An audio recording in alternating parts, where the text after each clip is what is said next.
How you doing? This is Sean McVay with Sean's Outdoor Adventures, welcoming you to my hunting strategy series for this year. So in this situation, I've moved to the state of Iowa, and the funny thing is I have not really been able to get out hunting except for like 1 or 2 times for about an hour and a half each. The first was opening day in the pouring rain. There was a slight break in rain and I had some deer come in.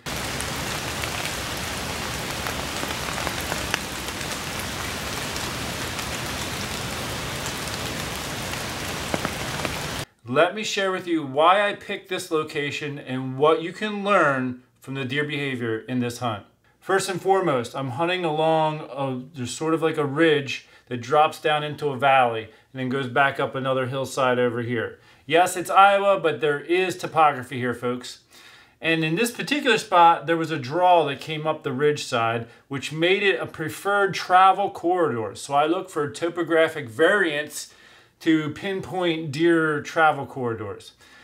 The reason why I picked this is because not only did it have this topographic variance, but it also had food in the form of acorns. These deer came in first light eating the acorns that were out in front of me. Typically I prefer to set up on white oaks. There weren't any white oaks right in this spot, so these deer were actually feeding on other variations of oak trees. But I want you to pay special attention to this deer right here. Now, a lot of people who are new to hunting might not realize what this deer is actually telling you with its body language. The entire time this deer was in front of me, it constantly looked back in the same direction. This tells me there's more deer over there, hopefully coming my way. This is actually good because if it's a buck, maybe I'll get a crack at it. Now, I don't have a doe tag for this particular area, and I'll explain that maybe in another video. There's a huge, difficult process for becoming a resident licensed hunter in Iowa, and by the time I could get my license, all doe tags were sold out in this area.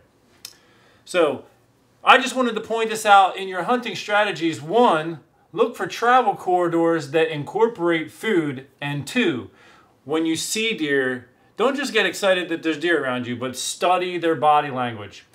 If a deer keeps looking in the same direction, there's a very good chance there's more deer coming. And if you have a buck and a doe tag in this situation, and you're hoping for a buck, and that deer keeps looking back, you might just want to hold out, because Mr. Big could come walking in.